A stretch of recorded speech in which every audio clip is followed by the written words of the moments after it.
పూర్తిగా అధికారులు వైఫల్యం చెందారు.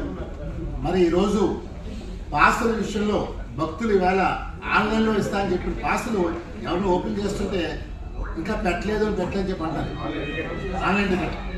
మరి ఈవేళ మరి జిల్లా యంత్రాంగం కలెక్టర్ గారిని నేను అంత తప్పట్టింది కానీ మొన్నే వచ్చారు కాబట్టి ఆయన ఇంకా సెటిల్ అవ్వలేదు. మరి రేపు సింహాచలంలో ఏదైనా అపశృతి జరిగితే మాత్రం ఇది పూర్తిగా ప్రభుత్వం బాధ్యత మనం చేస్తారు. లాస్ట్ ఇయర్ చూసాం 7 తెచ్చిపోయారు. మరి ఈ రోజు కూడా భక్తులు ఎందుకంటే పాసులు దొరికిన భక్తులు మనోభావాలు డిఫరెంట్గా వాళ్ళు వస్తారు, పాసులు లేకపోయినా వస్తారు. మరి ఇవాళ ఈ ప్రభుత్వం నేను ఒకటే డిమాండ్ చేస్తాను, 70% ఆన్లైన్ చేస్తారు, పాసులు ఏమైనా అడుగుతున్నాను అంటే మీ బినామీలకి మీ మనుషులకి పాసులు పంచారు తప్ప భక్తులు పంచలేదు. అందులో ఒకటే కోరుతున్నాను, ఏవైతే పాసులు మీరు కేటాయించారో దాని మీద ఎంక్వైరీ డిమాండ్ చేస్తారు.